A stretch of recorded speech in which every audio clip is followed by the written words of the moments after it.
Storytime Productions. Tales on YouTube.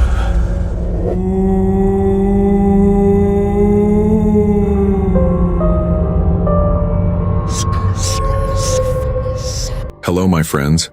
Hope all is well, and I first off want to thank you all that have subscribed and watch my content regularly. It means a lot. And thank you for the views and the likes as well. Much love. I'm trying to monetize this channel. I just need more watch time hours and I should be good. Couldn't do it without you guys though. And if you find yourself coming back but haven't subscribed, please do it. It's completely free. And smash those like buttons. It helps a lot as well. Anyway, here's a new story I wrote. It's a gooder.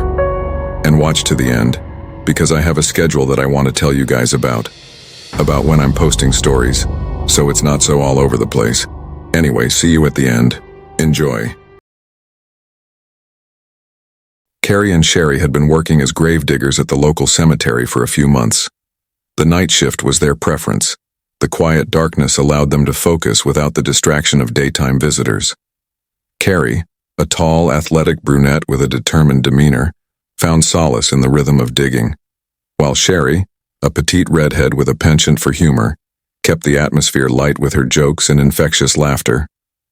On a particularly chilly autumn night, the two women were assigned to dig a new grave near the edge of the cemetery, a section known for its dense, shadowy trees and old, crumbling tombstones. The wind rustled the leaves, creating a symphony of whispers that seemed to echo through the grounds.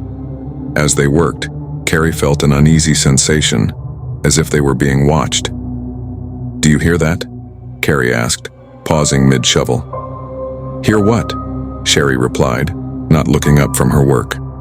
"Voices like someone is whispering." Sherry listened for a moment and shrugged. "Probably just the wind. This place can mess with your mind if you let it." They continued digging, but the sense of being observed persisted. Out of the corner of her eye, Carrie saw a face peeking through the trees. A man, pale and gaunt, with hollow eyes that seemed to pierce through the darkness. She nudged Sherry, pointing towards the figure. "Do you see that?" Sherry squinted. "I don't see anything. You're imagining things." Carrie's heart raced, but she tried to brush it off. They continued working, but every few minutes Carrie would catch a glimpse of the man, always just his face, staring at them from different vantage points, behind a tombstone, through a bush, peeking around a tree. "Maybe we should call it a night," Carrie suggested, unease creeping into her voice. Sherry laughed. "Come on, Carrie. Don't tell me you're scared of a few shadows.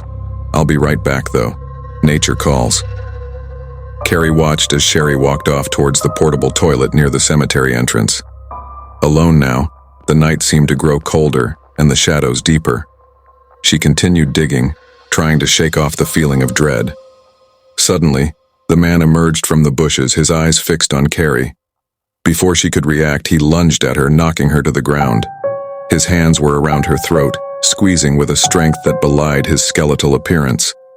Carrie struggled, gasping for air as her vision blurred. Just as she felt herself slipping into unconsciousness, there was a sharp thud. The man collapsed beside her, revealing Sherry standing behind him, shovel in hand, her face pale with shock. "Are you okay?" Sherry panted, helping Carrie to her feet. Carrie nodded, still trying to catch her breath. "We need to get out of here. Now." They sprinted back to their small shack at the edge of the cemetery and called the police. When the officers arrived, they searched the area thoroughly but found no trace of the man, no footprints, no signs of a struggle, nothing. The women were bewildered. "Are you sure someone attacked you?" one of the officers asked skeptically. "Yes, I'm sure," Carrie insisted, frustration mounting. "He was right there." The officers exchanged doubtful glances but finished their search and left, leaving Carrie and Sherry to question their own sanity. Back at home, unable to sleep, Carrie decided to do some research. She found an old newspaper article about a man named Leonard Grayson, who had been known to attack women in the cemetery at night. He had been killed by police exactly 20 years ago, his body never properly buried. "Carrie, look at this." She showed the article to Sherry the next day. "This is the guy, I'm sure of it." Sherry read the article. "Yes, I'm sure," Carrie insisted, frustration mounting. "He was right there." The officers exchanged doubtful glances but finished their search and left, leaving Carrie and Sherry to question their own sanity. Back at home, unable to sleep, Carrie decided to do some research. She found an old newspaper article about a man named Leonard Grayson, who had been known to attack women in the cemetery at night. He had been killed by police exactly 20 years ago, his body never properly buried. "Carrie, look at this." She showed the article to Sherry the next day. "This is the guy, I'm sure of it." her face growing pale. So, you're saying we were attacked by a ghost? Carrie nodded.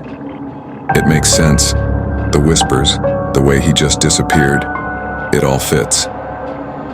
From that night on, Carrie and Sherry always worked together, never leaving each other's side.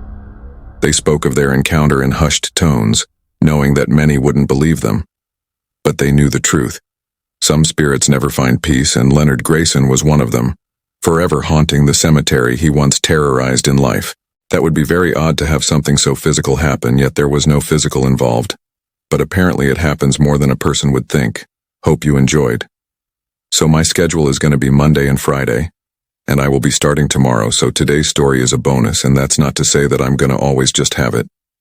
Monday, Friday, I might throw ones in between as well, but there will always be one on Monday and Friday. That way you guys know all the time when I have a story posting. I hope that works out for you guys. It works out best for me, and I thought it would be 2 good days, beginning of the week and end of the week. I hope you enjoyed, and leave me comments if you want. Don't be shy. I would love to start hearing your feedback and even just say hi. Anyway, have a great week. You guys, hope to chat soon and enjoy Monday and Friday stories.